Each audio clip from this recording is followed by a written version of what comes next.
ಈಗ ಒಂದು 2-3 ದಿವಸಕ್ಕೆ ಮುಂಚೆ ಒಂದು ಸಂಸ್ಥೆ ಈಗ ಸೆಮಿನಾರ್ಗಳು ಆಗ್ತಾ ಇರುತ್ತೆ ಬೇರೆ ಬೇರೆ ಇಲಾಖೆಗಳ ಬಗ್ಗೆ, ಟ್ರಾನ್ಸ್ಪೋರ್ಟ್ ಬಗ್ಗೆ ಅಥವಾ PWD ಬಗ್ಗೆ, ಟೂರಿಸಂ ಬಗ್ಗೆ ಅಥವಾ ಇಂಡಸ್ಟ್ರೀಸು ಬೇರೆ ಬೇರೆ ಇದೆಲ್ಲ ಇದು ಸೆಮಿನಾರ್ಸು ಸಿಂಪೋಸಿಯಮ್ಸು ಎಲ್ಲ ಕೂಡ ಮಾಡ್ತಾ ಇರ್ತಾರೆ. ಆ ಥರ ಒಂದು ಟ್ರಾನ್ಸ್ಪೋರ್ಟ್ ಬಗ್ಗೆ ಒಂದು ಸಿಂಪೋಸಿಯಮು ಅನ್ನೋ ಒಂದು 4-5 ದಿವಸಕ್ಕೆ ಮುಂಚೆ ಆಯಿತು. ಅದನ್ನು ಕಂಡಕ್ಟ್ ಮಾಡಿದ್ರೆ ಯಾರು ಅಂದರೆ ಮೂವ್ ಇನ್ ಸಿಂಕ್ ಅಂತ ಒಂದು ಸಂಸ್ಥೆ. ಈ ಸಂಸ್ಥೆ ಖಾಸಗಿ ಕಂಪನಿಯವರಿಗೆ, ಖಾಸಗಿ ಕಾರ್ಖಾನೆಗಳು, ಖಾಸಗಿ ಕಂಪನಿಗಳೆಲ್ಲ ಇರುತ್ತಲ್ಲ, ಅವ್ರಿಗೆ ಬಾಡಿಗೆ ಆಧಾರದ ಮೇಲೆ ಕಾರು, ಶಟಲ್ ಬಸ್ಸು ಮತ್ತು ಇತರೆ ಸಾರಿಗೆ ವಾಹನಗಳನ್ನು ವ್ಯವಸ್ಥೆ ಮಾಡೋಂಥವ್ರು. ಇವರೇನು ಈ ಟ್ರಾನ್ಸ್ಪೋರ್ಟಲ್ಲಿ ಎಕ್ಸ್ಪರ್ಟ್ಸ್ ಅಲ್ಲ, ಅಥವಾ ಟ್ರಾನ್ಸ್ಪೋರ್ಟ್ ಸಂಬಂಧಪಟ್ಟಾಗೆ ಬೇರೆ ಬೇರೆ ಸಂಸ್ಥೆಗಳೆಲ್ಲ ಇರುತ್ತಲ್ಲ, ಅವರು ಏನಲ್ಲ. ಇವತ್ತು ಈ ಮೂವ್ ಇನ್ ಸಿಂಕ್ ಅಂತ ಬಾಡಿಗೆ ಆಧಾರದ ಮೇಲೆ ಕಾರು, ಶಟಲ್ ಬಸ್ಸುಗಳನ್ನು ಆ ಥರ ಇತರ ಸಾರಿಗೆ ಸಂಬಂಧ ವ್ಯವಸ್ಥೆಗಳನ್ನು ಖಾಸಗಿಯವರಿಗೆ ಕೊಡೋದು ಒಂದು ಕಂಪನಿ ಅಷ್ಟೇ. ಈ ಕಂಪ್ನಿಯವರು ಇವ್ರಿಗೇನು ಸಾರ್ವಜನಿಕ ಹಿತಾಸಕ್ತಿ ಏನೂ ಇಲ್ಲ, ಪ್ರೈವೇಟ್ ಕಂಪ್ನೀಸ್ಗೆ ಕಾರು ಬಸ್ಸು ಕೊಡೋದು ಅಷ್ಟೇ.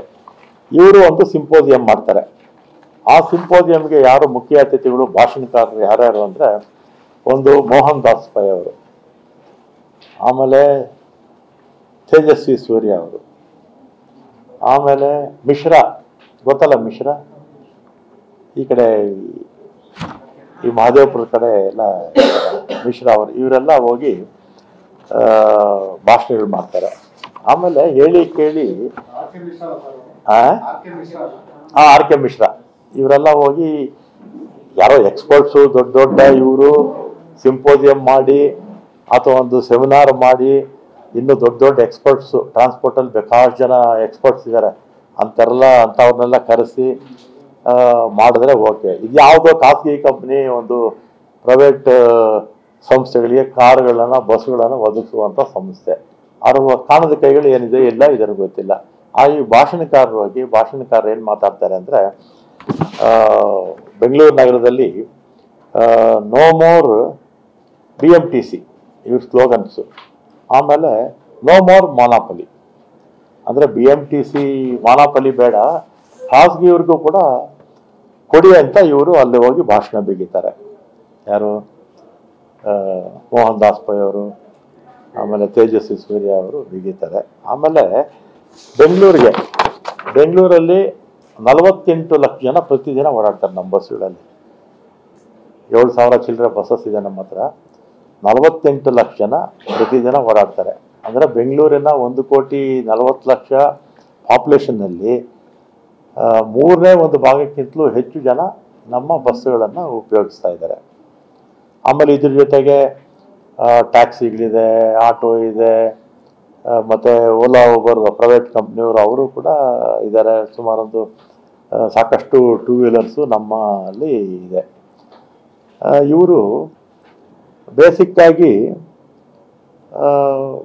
ನಮ್ಮ ಪಬ್ಲಿಕ್ ಟ್ರಾನ್ಸ್ಪೋರ್ಟು ಅಥವಾ ಪಬ್ಲಿಕ್ ಸೆಕ್ಟರ್ಸ್ನ ಬೆಂಬಲ ಮಾಡಬೇಕು. ಯಾವತ್ತೂ ಕೂಡ ಪಬ್ಲಿಕ್ ಸೆಕ್ಟರ್ಸ್ನ ಬೆಂಬಲ ಕೊಡದೆ ಇವರಿಗೆ ಖಾಸಗಿಯವರಿಗೆ ಮನ್ನಣೆ ಕೊಡೋದಕ್ಕೆ ಈ ಒಂದು ಸೆಮಿನಾರಲ್ಲಾಗಿ ಈ ರೀತಿ ಭಾಷಣ ಮಾಡ್ತಾರೆ. ಅದು ಇವ್ರ ಸ್ಲೋಗನ್ ಏನು? No more BMTC. ಅಂದರೆ BMTCನೇ ಬೇಕಾಗಿಲ್ಲ ಅವರಿಗೆ, BMTCನೇ ಮುಚ್ಚಿಬಿಡಿ ಅಂತ ಹೇಳಿದ್ರು ಅರ್ಥ ಆಯಿತು. ಆಮೇಲೆ ನೋ ಮೋರ್ ಮಾನಾಪಲಿ ಅಂದರೆ ಯಾರು ಅಂದರೆ ದೊಡ್ಡ ದೊಡ್ಡ ಯಾರನ್ನ ಖಾಸಗಿ ಕಂಪ್ನಿಗಳನ್ನ ಕರ್ಕೊಂಡ್ಬಂದು ಇವರು ಬಿಡಿ ಅಂತ ಹೇಳ್ತಾರೆ. ಆಮೇಲೆ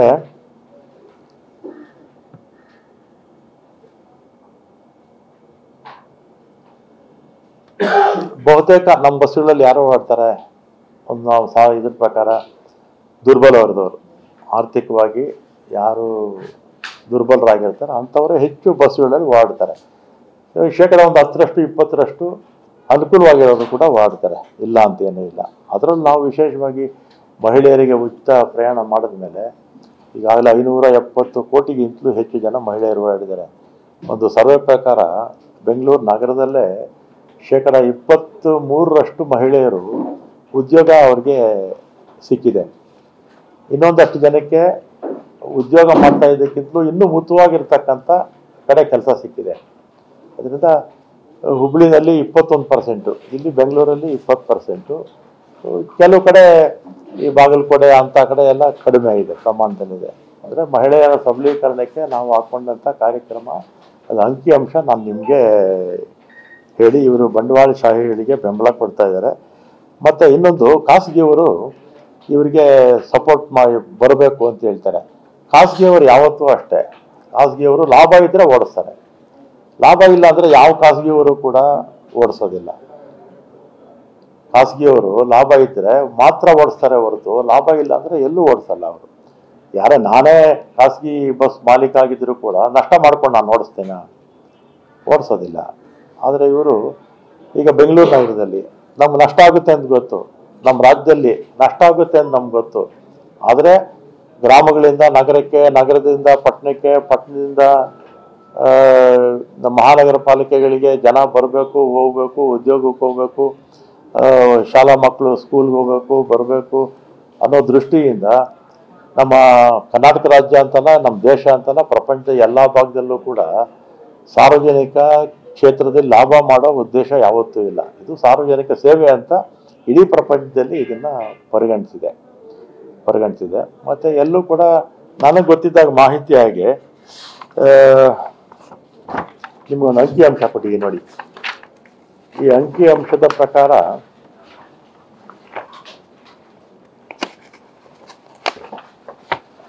ಇವ್ರಿಗೆ ಅಂಕಿಅಂಶನೇ ಗೊತ್ತಿಲ್ಲ. ಮೊನ್ನೆ ಹೋಗಿ ಯಾವುದೋ ಮೂವಿನ್ ಸಿಕ್ ಇದರಲ್ಲಿ ಮಾತಾಡ್ತಾರಲ್ಲ, ಈ ಅಂಕಿಅಂಶದ ಪ್ರಕಾರ BMTCನಲ್ಲಿ ಪ್ರತಿದಿನ 48 ಲಕ್ಷ ಜನ ಓಡಾಡ್ತಾರೆ. ಚೆನ್ನೈಯಲ್ಲಿ ನಮ್ಮದು 7,067 ಬಸ್ ಇದೆ, ಅದರಲ್ಲಿ ಎಲೆಕ್ಟ್ರಿಕ್ ಬಸ್ಸು 1,799. ಆಮೇಲೆ ಚೆನ್ನೈಯಲ್ಲಿ 3,651 ಬಸ್ ಇದೆ, ಅದರಲ್ಲಿ ಎಲೆಕ್ಟ್ರಿಕ್ 230. 34 ಲಕ್ಷ ಜನ ಓಡಾಡ್ತಾರೆ ಅಲ್ಲಿ. ಆಮೇಲೆ ಬೆಸ್ಟ್ ಬಸ್ ಇದೆಯಲ್ಲ ಅವ್ರದ್ದು, ಮುಂಬೈಯಲ್ಲಿ 25 ಲಕ್ಷ ಜನ ಒಂದಿನ ಓಡಾಡ್ತಾರೆ. ಅಲ್ಲಿ ಎಲ್ಲ ಸ್ವಲ್ಪ ಮೆಟ್ರೋ ಜಾಸ್ತಿ ಇದೆ, ಅದರಿಂದ ಸಂಖ್ಯೆ ಕಡಿಮೆ ಇರ್ಬೋದು. ಮತ್ತು ಡೆಲ್ಲಿ 24 ಲಕ್ಷ ಜನ ಪ್ರತಿದಿನ ಓಡಾಡ್ತಾರೆ. ಆಮೇಲೆ ಕಲ್ಕತ್ತಾದಲ್ಲಿ ಅಲ್ಲಿ ಟ್ರಾಮ್ ಇರೋದ್ರಿಂದ ಕೇವಲ 6 ಲಕ್ಷ ಜನ ಉಪಯೋಗಿಸ್ತಾರೆ. ಅಂದರೆ ನಗರಗಳಲ್ಲಿ ಅತಿ ಹೆಚ್ಚು 48 ಲಕ್ಷ ಜನ ಓಡಾಡ್ತಿರ್ತಕ್ಕಂಥ ನಗರದಲ್ಲಿ ನಮ್ಮ ಬೆಂಗಳೂರು ನಗರ ಪ್ರಥಮ ಸ್ಥಾನದಲ್ಲಿದೆ. ಆಮೇಲೆ BJPಯವರು ಯಾವುದನ್ನ ವಿಚಾರ ಬಂದರೆ ಸಾಕು ಟ್ವೀಟ್ ಮಾಡೋದು ಅಷ್ಟೇ. ಟ್ವೀಟ್ ಮಾಡಿಬಿಟ್ಟು ಅವ್ರ ಕಾಲದಲ್ಲಂತೂ ಅವ್ರು ಏನು ಕರೆದು ಕಟ್ಟಾಕಿದ್ದೇನೂ ಇಲ್ಲ. BJP ಸರ್ಕಾರ ಇದ್ದಾಗ ಟ್ವೀಟ್ ಮಾಡೋದರಲ್ಲಿ ಮುಂದೆ ಇರ್ತಾರೆ. ಅವರು ನಮಗೆ ಸುಮಾರು ಒಂದು 4,000 ಕೋಟಿಯಷ್ಟು ಸಾಲ ಇಟ್ಟೋದ್ರು. ನಾನು ಮಂತ್ರಿ ಆಗೋಕ್ಕೆ ಮುಂಚೆ ಒಂದು ರಿಕ್ರೂಟ್ಮೆಂಟು ಮಾಡಿರಲಿಲ್ಲ. 450 ಬಸ್ಸು BMTCಲಿ ಬಿಟ್ಟರೆ ಉಳಿದಿದ್ದ ಬಸ್ಸು ತೊಗೊಂಡಿರಲಿಲ್ಲ 3 ಕಾರ್ಪೊರೇಷನಲ್ಲಿ. ಈಗ ನಾವು ಬಂದ ಮೇಲೆ 5,800 ಬಸ್ ತೊಗೊಂಡ್ವಿ, 10,000 ಜನ ರಿಕ್ರೂಟ್ಮೆಂಟ್ ಮಾಡಿದ್ದೀವಿ.